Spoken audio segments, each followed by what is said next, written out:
All right, this is chapter 7, part 2 of the course Applied Statistics, Statistical Analysis for Psychology and Human Factors. And there's part 1 of chapter 7. It gets pretty lengthy, so I broke it into 2 pieces. Again, you can get the code to follow along with this on this website. The link should be in the description. If you scroll down to chapter 7, there should be 2 videos here, and the one you're watching would be, I guess, the second one here. The first part of chapter 7 focused on random variables and probability theory, and we talked about what a random variable is and how to define it and how to sample from it and how to look at it from data.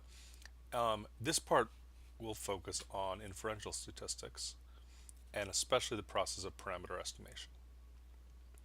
So I'm going to let's see. So we'll start here, and it'll be another sort of shorter video, but I'm going to cut back to my original video that I'm cutting in half now. When people talk about doing statistics, they really often are meaning doing inferential statistics. And so that's what the next section is about. So inferential statistics aren't just, like the word statistic, and I say this like 4 times in this chapter, it just means a function that you apply to data. So if you think about like a baseball fan will know a bunch of values of their about their favorite players or favorite teams, and they call them stats, and it's true. It's exactly the right definition. They're using that term in the proper way. They are computing and measuring functions of data. What's your RBI? That's a function of all of the times you were at bat and how many times you got on base or something like that. So, but when scientists are talking about statistics, they usually don't mean just descriptive statistics, which that is. They mean inferential statistics. So what they mean is the process by which we try to draw inferences based on these measures we take of data, these functions of data. So the process of doing inferential statistics is a bunch of these pieces, and we often don't think about it. It's first figuring out how we're sampling from a population of data. So there's all the data in the world we want to make inference about, or all the behaviors or people in the world, and we have to sample from that. So there's trying to understand how we're sampling.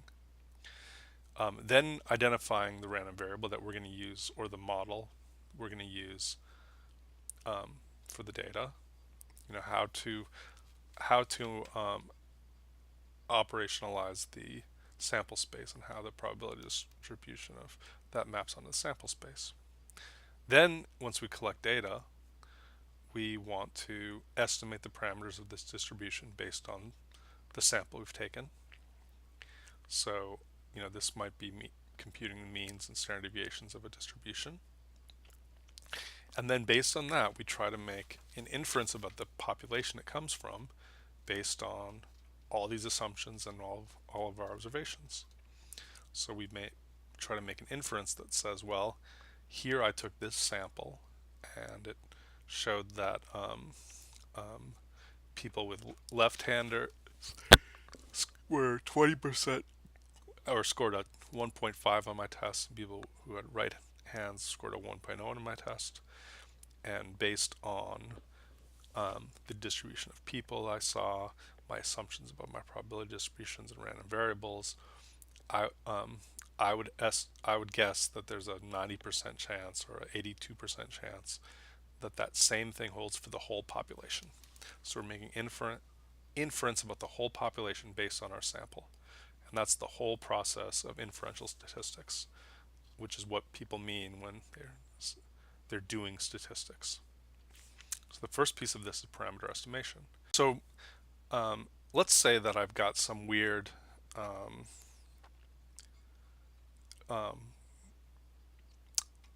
data, and it comes from several random processes, and I don't really know those processes, but I have the outcome, and so I have x2. X and this whole process is hidden to me, maybe. I can't see this, but I have the outcome. And so I want to model this. I want to model this with maybe a normal random variable. And to do that, I need to, a normal random variable has two parameters, a mean and a standard deviation. And I want to figure out the best way of estimating the mean and standard deviation. Here is values, and here's the distribution. And if you look at it, maybe it looks a little skewed, maybe not.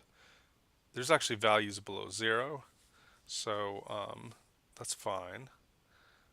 It might really be skewed like this, but there's not much on either side. So let's say we're going to make an assumption that this came from a normal distribution and it has a certain standard deviation. Well, how do I figure out what the parameters of that distribution are? The easiest, well, not the easiest, but the simplest way to do it is the eyeball method. So what do you think the mean is? Well, maybe it's about 50. We can do better than that, though. So here's a little function I wrote that when you run it and give it the parameters, it will plot. Let me just put it all on one screen. So it'll plot the mean. It'll plot sort of randomly sampled version of this against the data.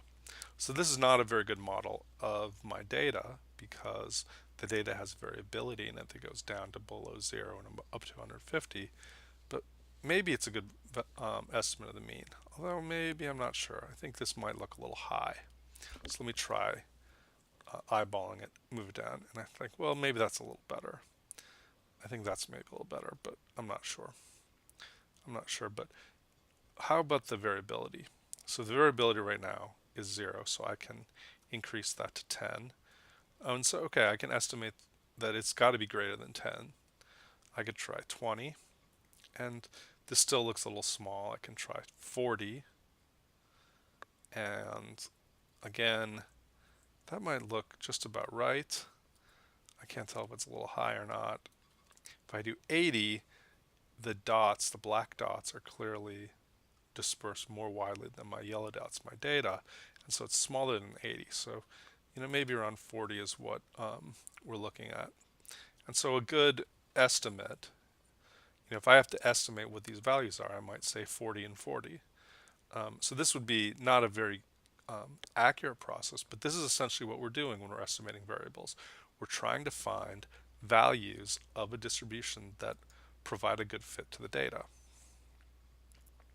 And so we have an exercise of trying to do this with some other distributions. Now, this is, the eyeball sort of is okay. It's not going to be very accurate, but it would really help if we had if we could operationalize what we meant by a good fit, a good description. And so let's start by just thinking what it might mean to have my mean accurate.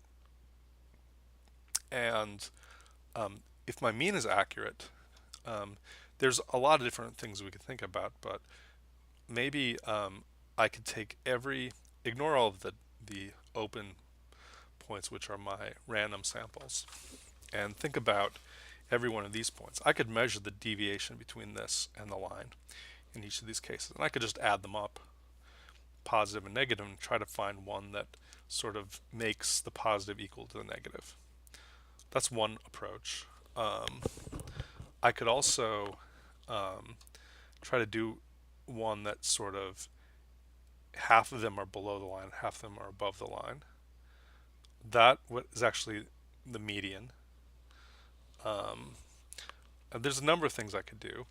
I could try to punish the errors, and that's sort of the approach that optimization takes. So I can try to punish the errors, which means I'm going to measure this distance and then apply a punishment or a cost function to that.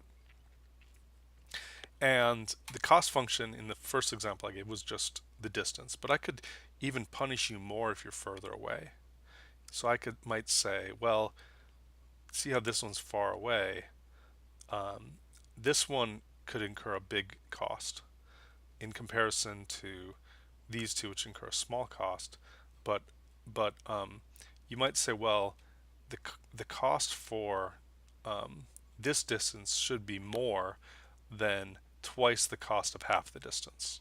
So if I have two things that are this far away, that should be better than one thing that's twice as far away, so that I'm not accepting really large errors.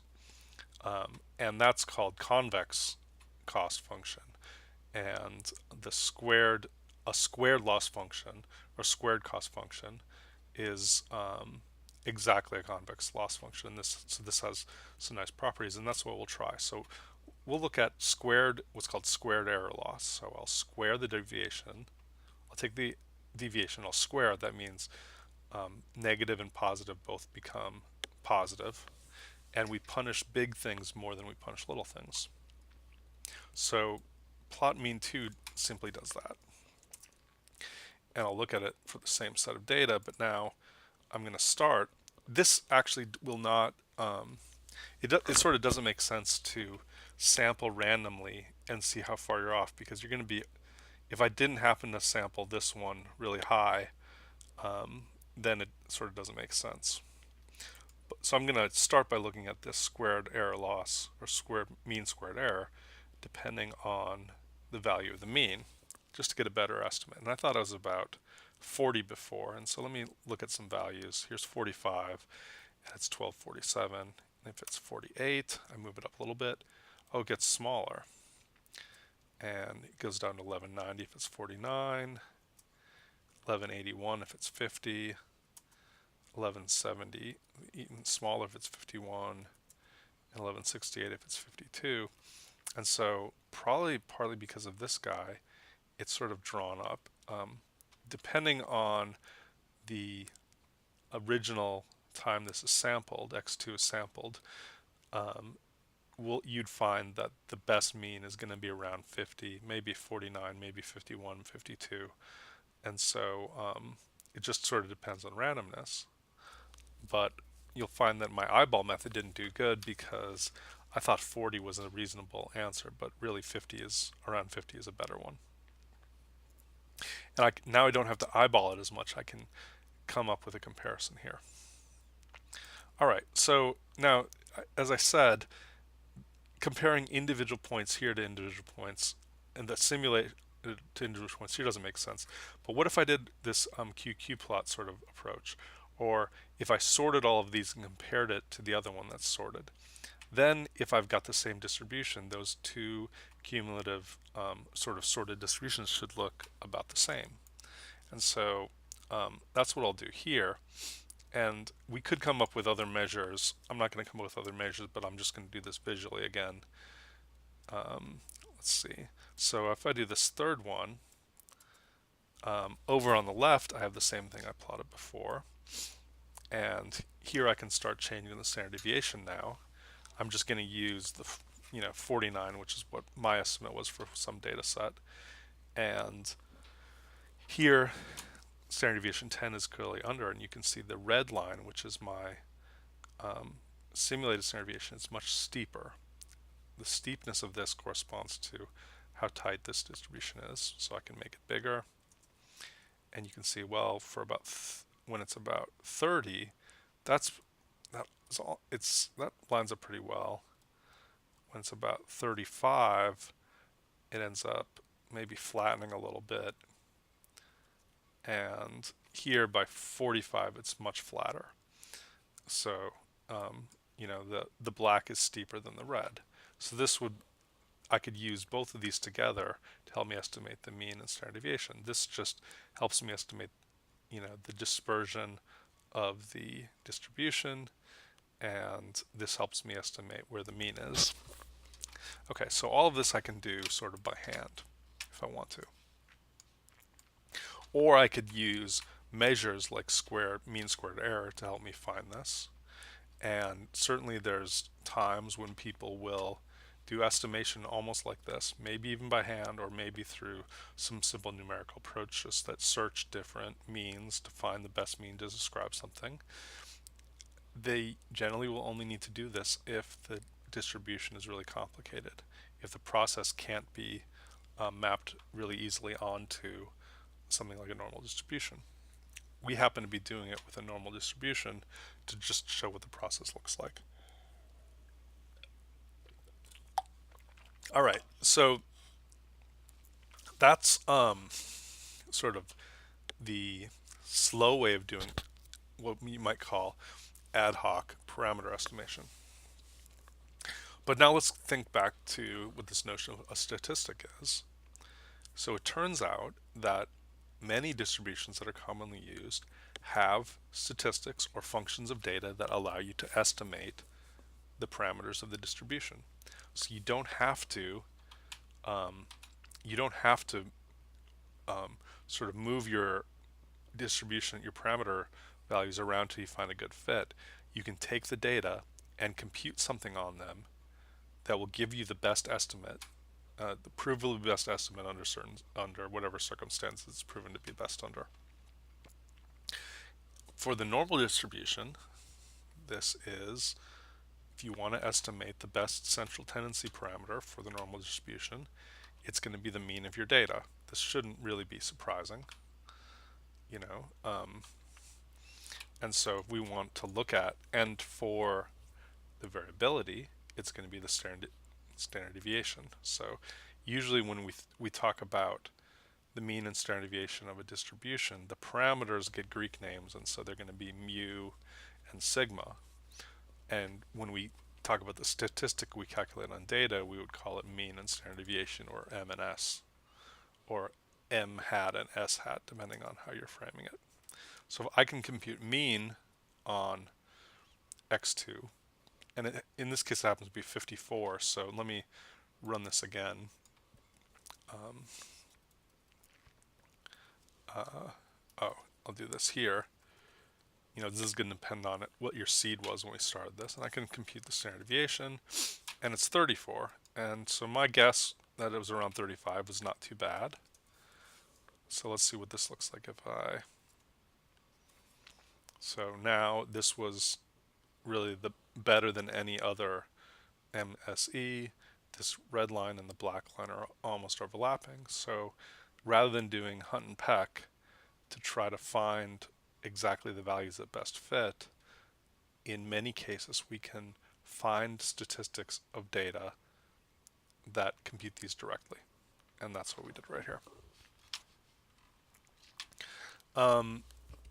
There is, in the book, I'm going to skip over this part, there's another example of estimating the parameters of a binomial distribution.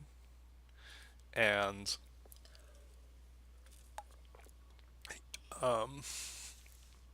basically, if you take things sampled from a binomial distribution, and you could divide by so this is 25 samples, you could divide by 25 to get sort of a proportion, you might think, well, the best estimate is going to be the mean of these values. And so we can look at that by computing sum squared error, which is the total error across all possible values, and evaluate different parameter estimates. And so when the data were drawn from a distribution with mean of 0.8, I can then test, well, what's the sum squared error in accounting for my data when I use a parameter of 0.8, 0.81, 0.82, 0.83, 0.84, 0.85, and we find that in this case, although maybe 0.81 is 0.8 and 0.81 are about the same. Maybe 0.8 in this case is a little higher than 0.81, but they're really about the same. So we see that as our estimate gets further away from the true estimate, the sum squared error, the deviation from the truth of every single estimated point is gets larger and larger. And so we might expect that 0.8, the average number, will be a good estimate for the parameter of that distribution.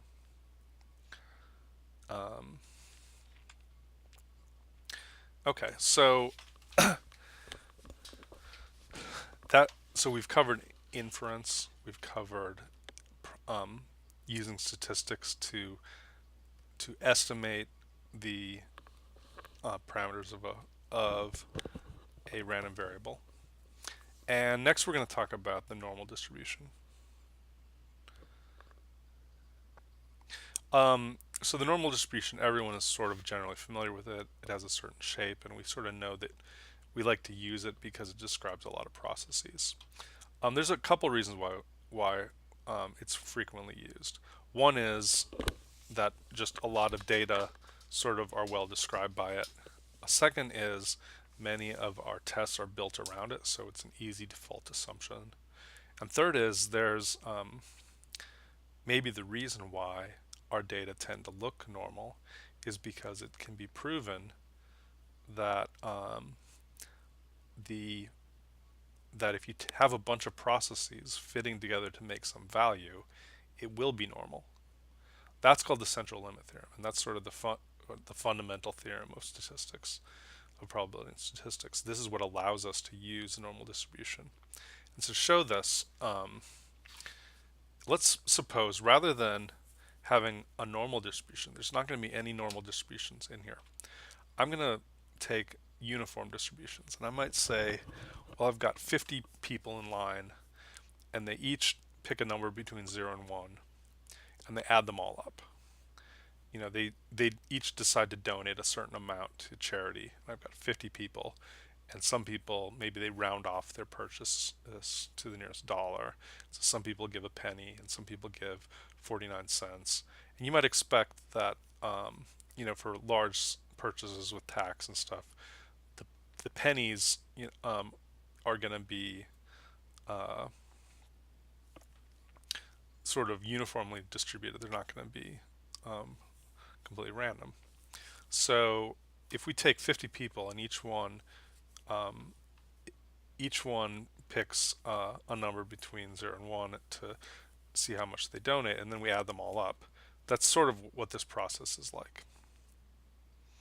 And we find this is the result of that distribution at the end of the day. And if you look at, so there's nothing sampled from the normal distribution per se. I'm just adding up a bunch of uniform processes. But if you look at here, looks pretty normal. And if you look at the QQ plot, that looks pretty flat. And so you might conclude it's basically normal.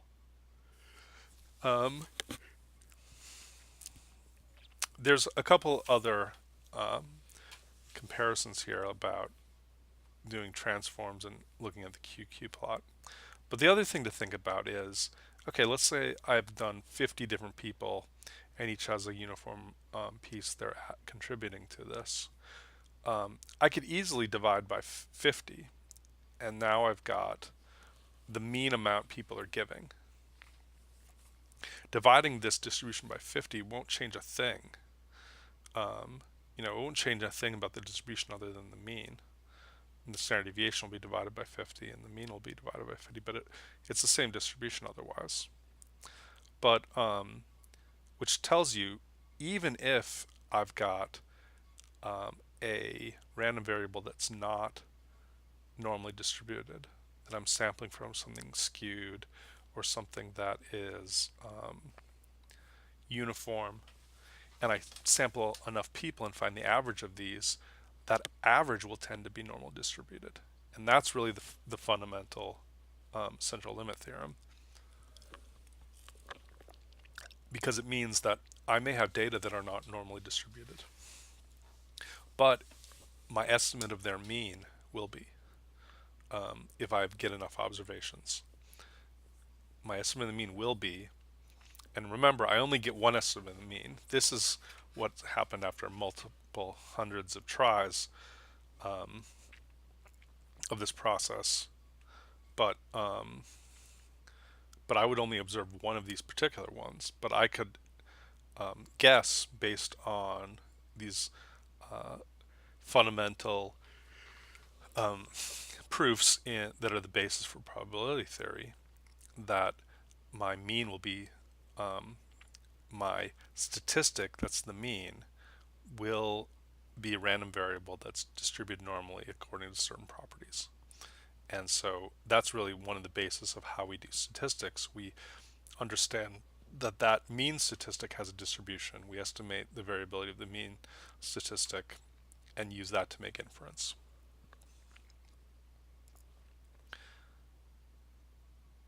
Okay, so the final piece here is that we would like it if we could just estimate the parameter estimates for probability distributions, and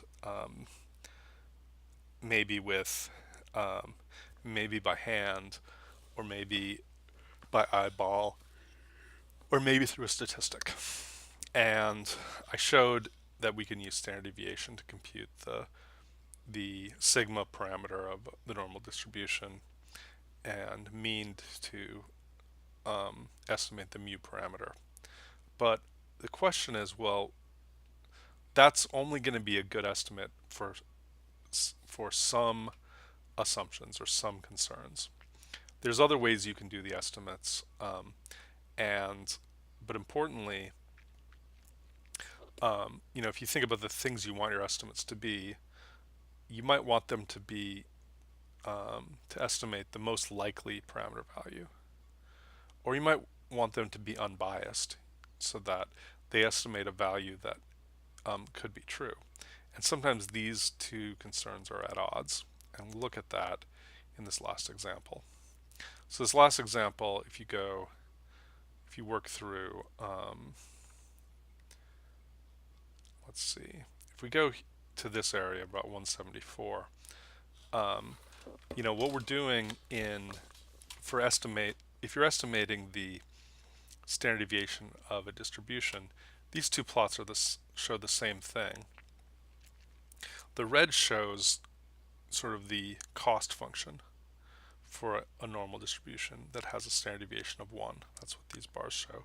And I'm just expanding the y-axis to show you how the cost goes up as you get farther away from the center, the mean. And so when you use standard deviation, when you collect data, you get points that approximate this shape. And what you're doing to compute standard deviation is, for every point, you're squaring the difference, which is this red value, and you're adding it up and finding the average. And so you're really taking this function and integrating it over this function, but through probabilistic sampling rather than through some integration. So we can estimate it directly, and I have some examples here. But the question would be, if I were just to sample only 20 points from this distribution, and then take their values on this red line and add those all up, and find their average value on the red line, how is that going to be a good estimate of this plus or minus 1 value, which is the standard deviation of the generating distribution? And so we can look at that. Let's see.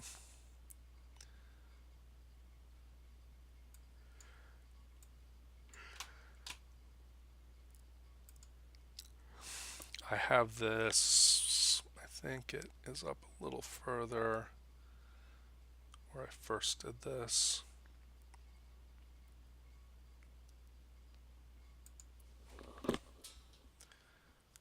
Okay, let me just work through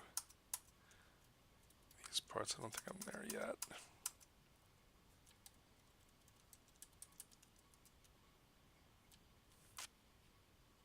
Somehow I haven't defined. Oh, I have to redefine this function up here to get all of this.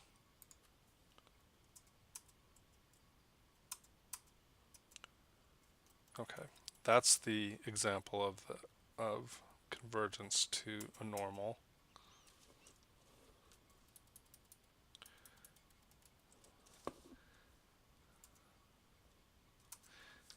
And okay, so I think this is that's one of the examples just skipped over. Here's the figure we just generated, and here's that. Okay, so let's try this. Let me pick 20 random normal variables. So these are drawn from a distribution with mean 0 and standard deviation 1. And then I'm going to compute MSE, which is mean squared error, and I'm going to take the square root of that. So the square root of mean square error, or root mean square error, RMSE sometimes it's calculated, is really an estimate, can be used to estimate standard deviation of the original parameter, and it should be equal to roughly 0. So if I look at a histogram of this for 20 samples, well, the mean is actually less than 1 in this case. If we look at this distribution, it's kind of skewed a little bit. It's around 1, but there's certainly like more weight to the left of 1 than to the right of 1. I could do this again just to make sure. Now it's 0.93, 936, 94.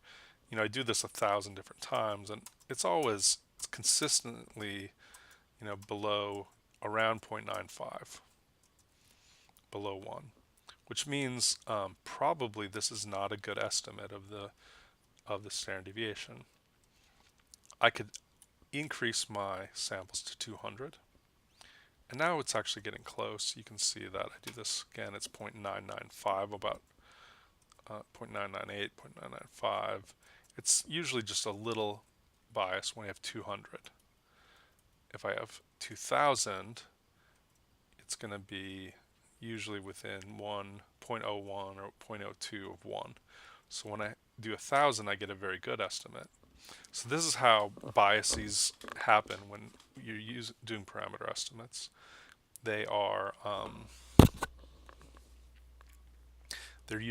They're generally based on your number of samples, and they'll be systematically biased if you're undersampling. So if you have a ton of data, you don't care.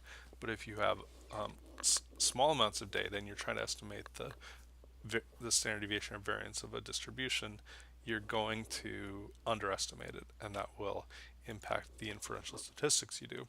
So to do this a little more systematically, let's just look at samples. We know that by 200 it looks pretty good. You know, we get to 0.995 by 200. So let's see how it emerges over time. I'm going to do these different sample sizes. And this looks pretty regular. In fact, if I compute the standard deviation for two things, it's going to underestimate the mean amount. You know, this is the average of a bunch of cases, but the average estimate is about half of what the true estimate is. If I do 3 cases, it's about 2/3, and as I move along, if you think about this, it's 1/2, 2/3. That's 0.75, which is 3/4. The next one's 0.8, which is 4/5. You can see a pattern: 1/2, 2/3, 3/4, 4/5, and I bet you 5/6, 6/7, 7/8, 8/9, and so on. So for some reason, and the reason is just a consequence of the mathematics of the sampling, and you can prove this estimate via a lot of different means. But for some reason, computing the average root mean square error underestimates the standard deviation of the data that you're computing it on. And it's systematic and is known, and this is where the distinction between a sample and a population standard deviation comes from. The population, this is the root mean square error is identical to the population standard deviation if you're computing that on data. But if you're trying to estimate the population standard deviation from a sample of it, you need to use the sample standard deviation formula, which corrects that. The correction is going to be, you know, n over n minus 1. So here's my adjustment I'm going to calculate. For each of these cases, I can just do the inverse of these. You know, 2/1, 3/2, 4/3, 5/4, 6/5, and so on.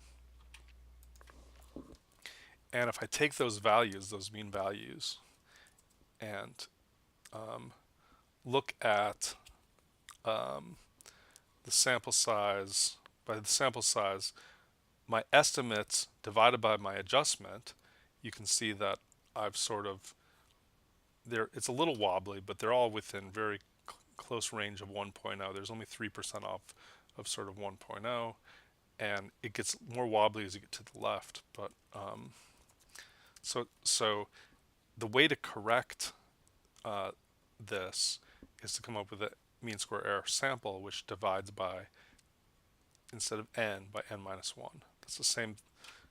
So the mean square error would be dividing by n. The adjusted one is divided by n minus 1. And now we can look at the same simulation, but computing this sort of debiased version. So I'm doing that again. And we can see with this debiasing, let me zoom in on this. These are the unbiased. These are the biased. So certainly the variability around this is going to be larger, but at least it won't be biased by applying this different estimate of standard deviation. We're going to debias it and estimate the true value, which we know was generated with a parameter of 1. All right, so this is sort of, even though this was over an hour, this hit the highlights of Chapter 7. There is more detail in Chapter 7 that can be gained from walking through it and reading it, but a lot of the reading is, discussion of some of the points and some of the theory that doesn't translate well to a video like this. And all of this is sort of the mathematical foundations in this of probability theory and statistics, and how we are able to then make inference. The next chapter will start covering the inferential statistical tests. So when we do all these things, we find a probability distribution, we find a sample of a population and collect data. How do we know that what we're seeing can generalize to the whole population? Or what are the chances that whatever we saw could have happened from a population where we didn't see it? And that's sort of the basis for at least one version of statistical test, the null hypothesis statistical test. All right, so thank you, and stay tuned for the next chapter.